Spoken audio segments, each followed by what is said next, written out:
eso es un esquema de todo el recuento, ¿vale?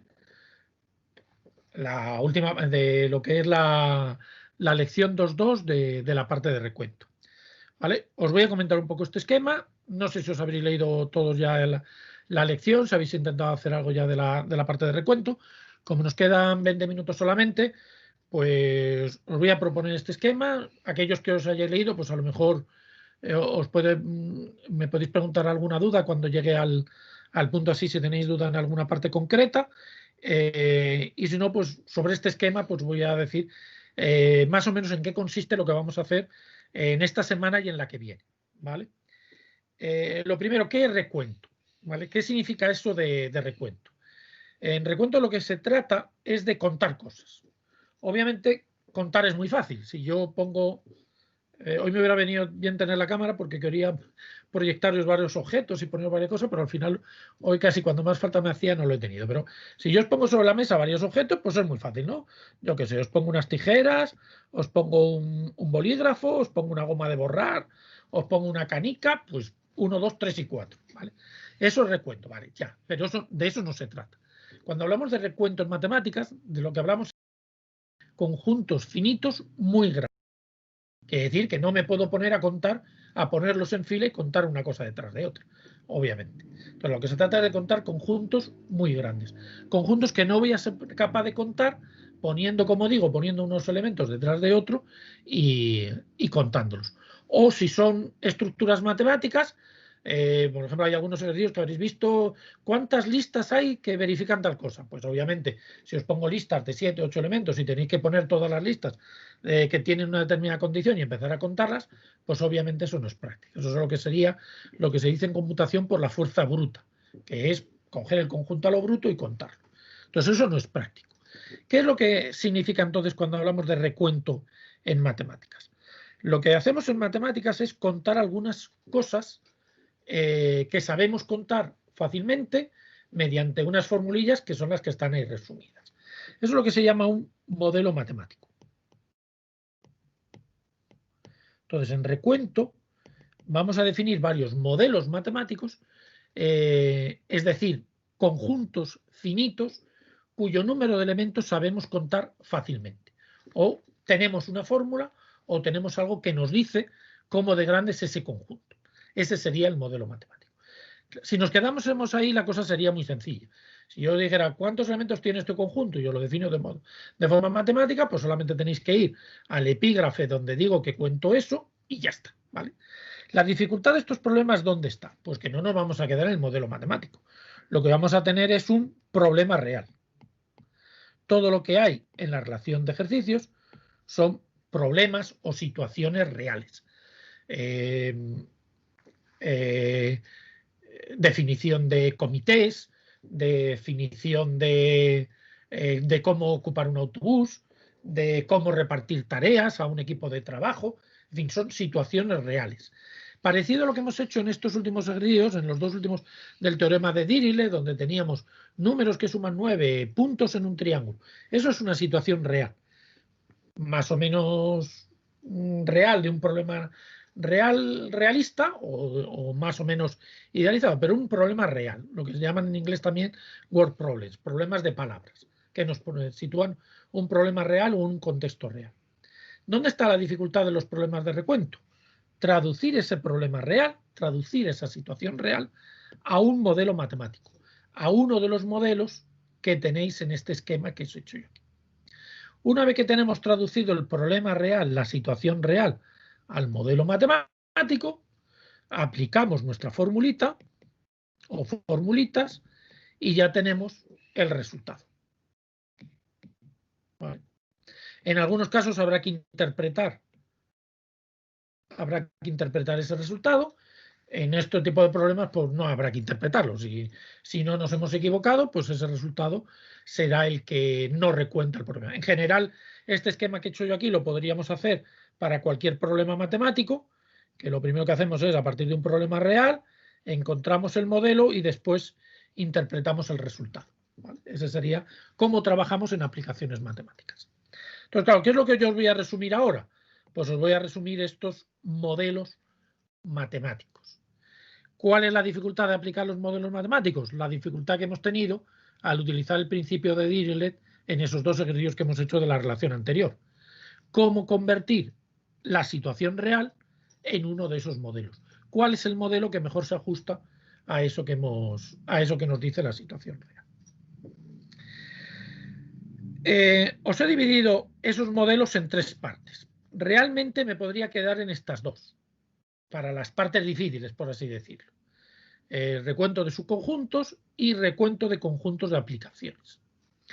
Pero claro, hay que partir de las situaciones básicas, que son los principios básicos de recuentos, que son el principio de la suma y el principio del producto. Realmente a partir de estos dos principios sale todo. O sea, todo lo que se hace en recuento, todo lo que hay abajo, debajo de ese esquema, en los otros dos bloques son consecuencia del principio de la suma y del principio del producto. De hecho, muchos de los problemas que vamos a resolver nos vamos a quedar aquí, en la regla del producto o el recuento secuencial. Lo vais a ver. Los primeros ejercicios de la relación se van a quedar ahí. ¿Vale? ¿Qué es lo que nos dicen esos dos principios? Bueno, como vais a ver que todo lo que voy a decir aquí es bastante sencillo. Otra cosa luego será la aplicación. ¿Qué es lo que nos dice el principio de la unión? Bueno, realmente el principio de la unión tendría que tapar, y aquí es donde una pena que no tenga, si tapamos esto, voy a tapar esto. El principio de la unión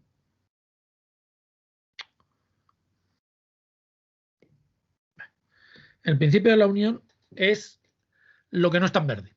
Si quitamos este, es el principio de la unión. El cardinal o el número de elementos de A unión B es el número de elementos de A más el número de elementos de B. Eso no siempre, obviamente, sino cuando los dos conjuntos son disjuntos. ¿Vale? Es el principio de la unión. Eso lo que vamos a hacer es, cuando tengamos un problema grande, dividirlo en casos, por eso se llama el principio de la unión, o el principio de la suma, lo dividimos en casos disjuntos, y podemos calcular, en lugar de calcular el tamaño del conjunto grande, calculamos el tamaño de cada uno de los trozos y lo sumamos. ¿Vale? Ese es el principio de la unión. Y el principio del producto es este. ¿Cuál es el cardinal del producto cartesiano?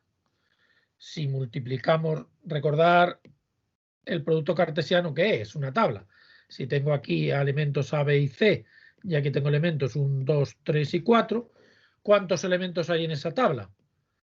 Pues 3 por 4, 12. Eso es lo que nos dice el principio del producto, que el tamaño de una tabla es el producto. Eso, cuando doy la clase en el aula, lo primero que os digo es, lo primero que os pregunto en el aula es ¿cuántas sillas hay en este aula? Y lo normal es que todos me digáis, pues rápidamente, que son 50. Os pregunto, ¿cómo lo habéis hecho? Pues obviamente, ¿cómo contamos las sillas que hay en un aula? Pues sabemos que cada fila tiene, en las aulas donde damos clases, en la 307, por ejemplo, cada fila tiene 8 sillas. Tenemos, tenemos 6 filas de sillas, pues 8 por 6, 48, ¿vale? que son las sillas que caben. Pues justo lo que estamos haciendo es eso, contar las sillas que hay, recolocando las sillas en una forma de matriz, recolocando las filas en una forma de matriz, y lo único que tengo que multiplicar las que caben en una fila por el número de filas. Bueno, pues eso es el principio del producto y eso es el principio de la suma. Como veis, dos principios muy sencillos, y ya digo que son la clave de muchas de las cosas que vamos a hacer. Bueno, obviamente no siempre va a ocurrir lo que he dicho, de que los conjuntos sean disjuntos, ¿vale? Entonces, ¿qué ocurre si los conjuntos no son disjuntos? Pues tenemos el principio de inclusión-exclusión, ¿vale? El principio de inclusión-exclusión, que nos dice que si contamos los elementos que hay en A y contamos los elementos que hay en B, me estoy pasando, porque estoy contando dos veces los elementos que están en la intersección. Y eso es lo que dice el principio de inclusión-exclusión. Me voy a quedar ahí con los dos elementos, luego ya vosotros lo leéis para más de dos elementos, pero eso es lo que diría el principio de inclusión-exclusión para dos conjuntos, ¿vale? A partir de ahí se deduce todo lo que aparece aquí abajo. Incluso todo lo que a los que habéis visto algo de probabilidad, de cálculo de probabilidades. En bachillerato habéis hecho algo de recuento. Y os sonará lo que son las combinaciones, los que son las permutaciones con repetición, los que son las permutaciones sin repetición, o lo que son las variaciones con repetición, lo que son las permutaciones o lo que son las variaciones sin repetición, ¿vale? Eso sonará a los que habéis visto algo de bachillerato. Como veis, aparte de eso, vamos a calcular más modelos. La diferencia de lo que habéis estudiado en bachillerato, algo de recuento por probabilidad, y lo que vamos a estudiar aquí es que a partir de esos modelos vamos a estudiar algunos más. Por organizaros un poco el trabajo, de cuando os vayáis a repasar todo esto, los que no hayáis empezado. Básicamente vamos a tener dos tipos de modelos. Los modelos que consisten en calcular subconjuntos. Básicamente lo que hacemos en este caso es, tenemos una caja, la forma rápida de representar esto es, tenemos una caja con objetos, meto la mano y saco 3. ¿De cuántas maneras puedo sacar 3 objetos? O saco 5. O de cuántas maneras puedo sacar cualquier número de objetos. Eso es lo que estaríamos haciendo. En este caso, recordaréis algunos, los que habéis estudiado esto de combinaciones y variaciones, implícitamente estamos diciendo que no importa el orden. ¿Por qué? Porque estoy sacando elementos de un conjunto, objetos de un conjunto, objetos de una caja, y no me importa en qué orden voy a sacar esos objetos o en qué orden voy luego a utilizar o disponer esos objetos. En ese modelo que aparece ahí en la rama de recuento de subconjuntos, va implícito que no me importa el orden en el que saco esos objetos. Por lo tanto, cualquier modelo, cualquier problema, situación real que vaya de esa manera, de que lo que hago es elegir objetos, personas, sin que me importe en qué orden les voy a poner o qué cargo les voy a dar o cómo los voy a disponer, lo que estoy sacando es subconjuntos. Porque recordar que en los subconjuntos no importa el orden. Por lo tanto, de alguna manera, cuando no me importa el orden, lo que estoy es sacando o contando conjuntos. Ahí la palabra orden no significa simplemente que los vaya a colocar, sino quiere decir que los voy a distinguir de alguna manera. Cuando los ordeno, lo que quiero decir es cuál pongo el primero, cuál pongo el segundo, cuál pongo el tercero, etc. Pero ese orden puede ser, por ejemplo, un comité. ¿Quién es el presidente? ¿Quién es el vicepresidente? ¿Quién es el secretario? ¿Quién es el vocal? Etcétera. ¿Quién es el presidente de una organización? ¿Quién es el vicepresidente de una organización? Por ejemplo. O por ejemplo, quién voy a ponerlo si estoy repartiéndolos en los asientos de un coche, quién va a estar en el asiento del conductor, quién va a estar en el de copiloto, etc. Es decir, cuando hablamos de orden, no hablamos de un orden, la palabra orden es en genérica. Lo que quiere decir la palabra orden es que voy a destacar de alguna manera cuál es el papel que desempeña esas cosas que he elegido. Si importa el orden, entonces estamos... no lo puedo mover. Si importa el orden, estaríamos aquí. Estaríamos definiendo aplicaciones. Y eso sería el segundo bloque. Entonces vamos a quedarnos en el primero un poquito más. Si lo que estoy es cogiendo cosas, sacando cosas de una caja, lo que estoy es cogiendo conjuntos, porque no me importa el orden. ¿Qué tipo de modelos podemos tener a partir de ahí? ¿O qué cosas podemos contar a partir de ahí? Pues lo que he dicho antes, me puede interesar contar de cuántas maneras puedo coger cualquier número de conjuntos con cualquier número de elementos. Es decir, puedo coger conjuntos con un elemento, con 2, con 3, con todos los elementos del conjunto. Pues ahí estaría contando todos los subconjuntos. Todos los subconjuntos. Pero a lo mejor solamente estoy interesado en sacar, porque no se ve el verde, estoy interesado solamente en sacar los conjuntos con 3 elementos. Porque lo que quiero hacer es una caja de juguetes y quiero darle 3 juguetes a cada niño porque estoy repartiendo los juguetes en el Día de Reyes o en el Día de Navidad. Pues quiero saber de cuántas maneras puedo elegir 3 juguetes. En ese caso estaría contando conjuntos con 3 elementos. Eso es lo que se llama las combinaciones, que es lo que sonará a aquellos que habéis visto algo de recuento. Pero a partir de ahí se pueden complicar un poquito las cosas y también podemos tener cosas como combinaciones con repetición. Es lo mismo que las combinaciones, solamente que en lugar de tener objetos distintos, juguete 1, juguete 2, juguete 3, pues puede ocurrir que dentro de la caja tenga repetidos varias veces los juguetes del tipo 1, tenga repetido varios juguetes del tipo 2 y tenga varios juguetes del tipo 3. Que sería, por ejemplo, si quisiera, voy a regalar 3 libros, ¿de cuántas maneras puedo regalar 3 libros? Pudiendo repetir libros, ¿vale? Porque voy a repetir 2 copias del mismo para que ese a su vez lo pueda dar a su hijo o a sus 2 hijos o a su mujer o a su hermano, como quiera. Pues en ese caso tendríamos también combinaciones, porque no me importa el orden, pero sí estoy repitiendo las cosas que estoy obteniendo.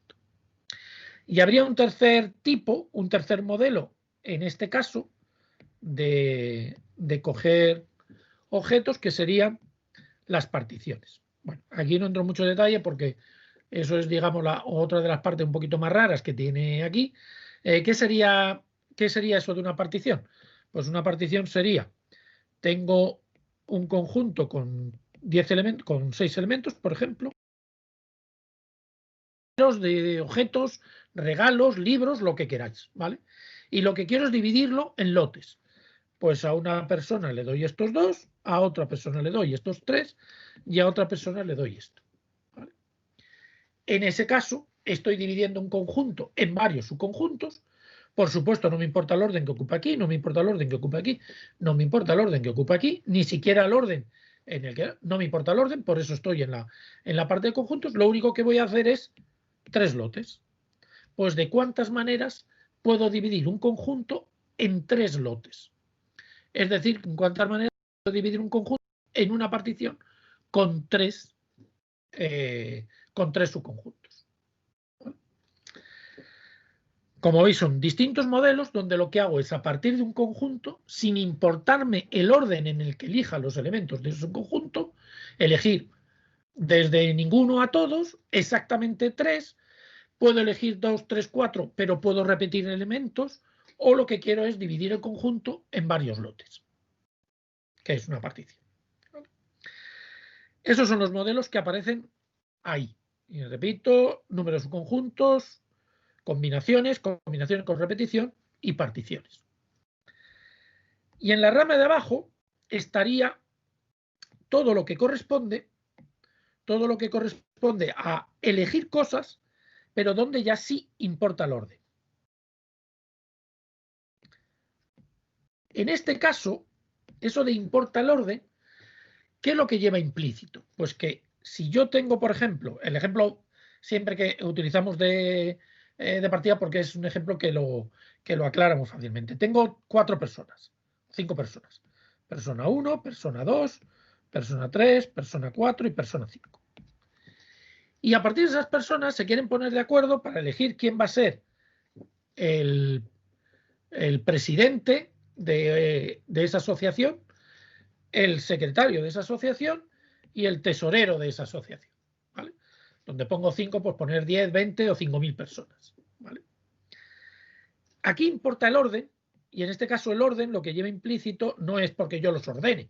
Hombre, va implícito un orden. El presidente ocuparía el primer lugar, el secretario el segundo y el tesorero sería el tercero. Pero fijaos que en este caso el orden va traducido en que cada persona que elijo va a ocupar un papel distinto.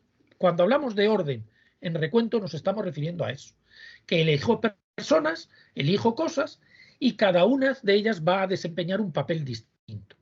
Eso es el orden cuando hablamos en recuento. La palabra genérica que utilizamos es orden, pero obviamente ese orden se va a traducir en problemas reales en distintas cosas. Por lo tanto, si yo quiero elegir un presidente, un secretario, un tesorero, ¿qué es lo que tengo que decir? Lo he dibujado al revés de como quería. Bueno, lo voy a poner así. Tengo que decir quién es el presidente, tengo que decir quién es el secretario y tengo que decir quién es el tesorero. ¿Realmente qué es lo que estoy haciendo? Definiendo una aplicación del conjunto A al conjunto B, donde estoy diciendo cuál es la imagen de cada uno de esos elementos del conjunto A. ¿Quién es el presidente? ¿Quién es el secretario? ¿Y quién es el tesorero? Por lo tanto, cuando hablamos de modelos de situaciones en las que me importa el orden, realmente lo que estamos es calculando número de aplicaciones entre un conjunto A y un conjunto B. En este ejemplo que he puesto aquí, el conjunto A serían los cargos, que quiero decir, a quienes les puedo asignar un cargo. Lo tenía que haber dibujado al revés para que lo dibujáramos como había puesto en los apuntes, ¿vale? El dominio a la izquierda y el codominio a la derecha, ¿vale? Pero eso es lo que estamos haciendo. Claro, a partir de ahí, si estamos definiendo conjuntos entre un conjunto A y un conjunto B, pues me caben todas las posibilidades que hemos estudiado. Por eso es importante estudiar esto justo después de lo que acabamos de ver en la primera parte de la clase. ¿Por qué? Porque puede ocurrir que estas aplicaciones quiero que sean activas, quiero que sean inyectivas, o quiero que sean sobreyectivas, o que sean biyectivas con alguna restricción. Y ahí aparecen los distintos modelos que tenéis en este bloque. ¿Por qué? Porque siempre que me importe el orden, lo que voy a definir es aplicaciones. Si estoy definiendo todas las aplicaciones posibles entre el conjunto A y entre el conjunto B, el tamaño sería n elevado a r. Si solamente estoy interesado en aplicaciones inyectivas, tendría lo que eran las variaciones con repetición que recordaréis de bachillerato los que lo hayáis estudiado. Si lo que quiero es aplicaciones inyectivas, que es lo que tendría en este caso, porque no le voy a dar la presidencia y la secretaría a una misma persona, ¿vale? Pues tendría aplicaciones inyectivas. Es decir, que en el ejemplo ese que estoy utilizando sería justamente aplicaciones inyectivas. ¿A quién le puedo dar el cargo de presidente? 5 personas. ¿A quién le puedo dar el cargo de secretario? Me quedan 4 para elegir. ¿Y a quién le puedo dar el cargo de tesorero? Me quedan 3 a quien dárselo. Pero también puedo hacer, a partir de ahí ya la cosa se puede complicar. Puede ocurrir que lo que quiera sean aplicaciones sobreyectivas. ¿Por qué? Porque puedo tener una situación, por ejemplo, si quiero repartir tareas, pues no quiero que nadie se quede sin tarea. Por lo tanto, estoy repartiendo tareas y no quiero que nadie se quede sin tareas. Aplicaciones sobreyectivas. O puedo, a partir de ahí también podríamos tener, igual que he dicho antes con las combinaciones, que podemos repartir, sacar objetos repetidos, en las aplicaciones también podría tener una situación como esa, donde podría ocurrir que un elemento que voy a asignar aparezca varias veces. Serían las permutaciones generalizadas o permutaciones con objetos repetidos, ¿vale? Y lo último que aparece aquí, que son los desarreglos, serían aplicaciones biyectivas de un conjunto en sí mismo, pero que no coincide, que uno mismo no es su propia imagen, ¿vale? Sería como de cuántas maneras podemos reordenar los que están sentados en una mesa de tal manera que no acaben los mismos en el puesto inicial. Eso es lo que es un desarreglo, ¿vale? Como veis, los dos grandes bloques son lo que os he dicho, elegir elementos de un conjunto sin importarme el orden o cómo voy a asignar o qué papel le voy a dar a esos elementos que he sacado de un conjunto, o elegir elementos de un conjunto asignándoles un papel determinado a cada uno de esos elementos. Personas, cosas, tareas, objetos, los que sea. A partir de ahí, dependiendo, aparte de esa restricción del orden, que va, me importa o no me importa el orden, es decir, pues tendríamos otra serie de condiciones. ¿Tengo objetos repetidos o no tengo objetos repetidos? Combinaciones con repetición, permutaciones con repetición. ¿Tengo otras repeticiones de que todos los tengo que repartir? Aplicaciones sobreyectivas. ¿Que todos tienen que ser distintos? Aplicaciones inyectivas. Es decir, a partir de ahí voy mirando con detalle qué asignación hago inicialmente y voy eligiendo cuál es el modelo adecuado, ¿vale? Bueno, espero que este esquema os ayude, o a partir de que os leáis el tema, de que os leáis la lección completa, veáis si este esquema os ayuda. Consejos para la clase del jueves. Empezar a mirar. Mi consejo es que miréis los ejercicios, si no a lo mejor los primeros, a partir de un momento, de manera desordenada. Es decir, si los veis de manera ordenada, pues vais a ver que empezamos por aquí, seguimos por aquí, luego por aquí, por aquí, por aquí. Mi consejo es que a partir de un momento los desordenéis. Ahora hago el 20, ahora hago el 5, ahora hago el 35, ahora hago el 4. Es decir, olvidaros del orden lógico que está en los apuntes, porque en los exámenes no vais a poder fiaros de ese orden lógico, porque no lo va a haber. Tenéis que intentar abstraeros de eso. Segundo consejo, este sería el esquema del modelo teórico. De lo que os he dicho antes, modelos teóricos. Todo lo que vamos a hacer es traducir un problema real a un problema teórico. Mi consejo es que para cada uno de esos modelos, o aquellos que os encontréis más dificultad, busquéis un ejercicio sencillo, un ejemplo sencillo que os ayude a entender ese modelo. Lo que sé, aplicaciones sobreyectivas. Pues, ¿cuál es el ejemplo que a mí me ayuda a entender aplicaciones sobreyectivas? Combinaciones con repetición. ¿Cuál es el ejemplo, el ejercicio que me ayuda a entender qué es una combinación con repetición? Entonces, completar este esquema con un ejemplo o un ejercicio que os ayude a entender o identificar. De tal manera que cuando luego tendráis otro problema en otro contexto, en lugar de objetos, personas, en lugar de libros, tareas, en lugar de lo que sea, en lugar de discos de CD o canciones o entradas de teatro, pues lo vais a cambiar, pero rápidamente podéis decir, si aquí donde pone entradas de cine pongo libros, esto es como este otro ejercicio que hicimos en clase. ¿Vale? Dime. Sí, yo es que tengo una pregunta sobre el ejemplo 2.2.28, que es que no entiendo por qué dice para hallar el... Es que dice en un momento, para hallar el tamaño de A1, tenemos en cuenta que el número de soluciones de la ecuación x1, x2, x1 más x2 más x3 igual a 11 si x3 es mayor o igual que 3. Vale, ese es uno de combinación con repetición. Sí. Por ejemplo, uno cualquiera, este de aquí. Vale. El A2, ¿vale? Uh-huh. ¿El A2 quién es? El A2 son los elementos que son solución, ¿Sí? ¿vale? Los elementos que son solución, pero con x2 mayor que 4, ¿vale? Es decir, tienes x1 más x2 más x3. Sí, aquí me ha faltado escribir una cosilla para que se viera mejor. Al menos en un ejemplo. x1 más x2 más x3 igual a 11, con x2 mayor o igual que 5. ¿Eso qué quiere decir? Que x2 es al menos 5 más algo. ¿De acuerdo? Sí. Donde ese x2 que acabo de escribir pues es mayor o igual que 0. ¿Vale? Porque puede ser 5 o podría ser solamente 5 o podría ser 6, 7, lo que fuera. Sí. Si hacemos el cambio de variable,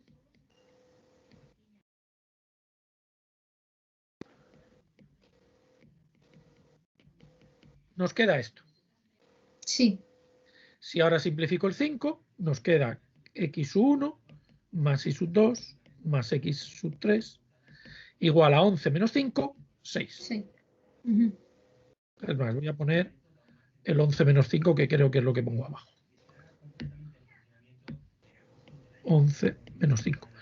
Es decir, las soluciones de esta ecuación con esta restricción son exactamente las mismas en número que las soluciones de esa ecuación. ¿Ves eso?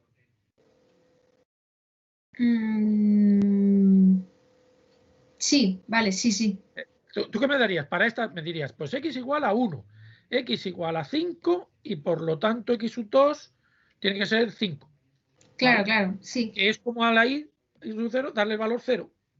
Es decir, para cada solución de aquí con esta restricción me das una solución de aquí. Sí. ¿Y cuál es el número de soluciones de esta ecuación? Combinaciones con repetición de 3, 11 menos 5, 6. Vale. Eso lo tenía aquí. Calla, creí que no lo tenía escrito. Sí. Lo tenía aquí escrito. Vale, eso lo hago ahí. Ahí lo hago con el ejemplo, con el de la sub3. No, con el de la sub1. ¿Vale? Con el de la sub1 pasa lo mismo. En ese caso es el x3 es el que es mayor o igual que 4. Si haces el cambio de variable... ¿Pero no sería el x1 el que es mayor o igual que 4? Es que arriba como que pone que o sea, el A1 como que trabaja siempre con X1, pero luego abajo están como trabajando con X3. Sí, sí. Vale, entonces sería el X1 en todo, Vale. o sea, todo Eso lo que pone tendría, X3 sería sí, X1, ¿no? ahí sería X3 y aquí sería X3, sí. Lo voy a corregir ahora. Vale, sí, sí. A lo mejor por eso te has despistado. Sí, Bueno, porque he dicho que arriba antes el X3 era mayor que 6 y abajo es mayor o igual que 3 y me he sí, liado. sí, sí, sí, claro, no cuadraba, no cuadraba. Vale, vale, vale, vale. Eso estaba ahí para aclarar, pero claro, al haber equivocado el subíndice, pues en lugar de aclarar, liaba. Vale, pero era eso, ¿vale? Vale, vale.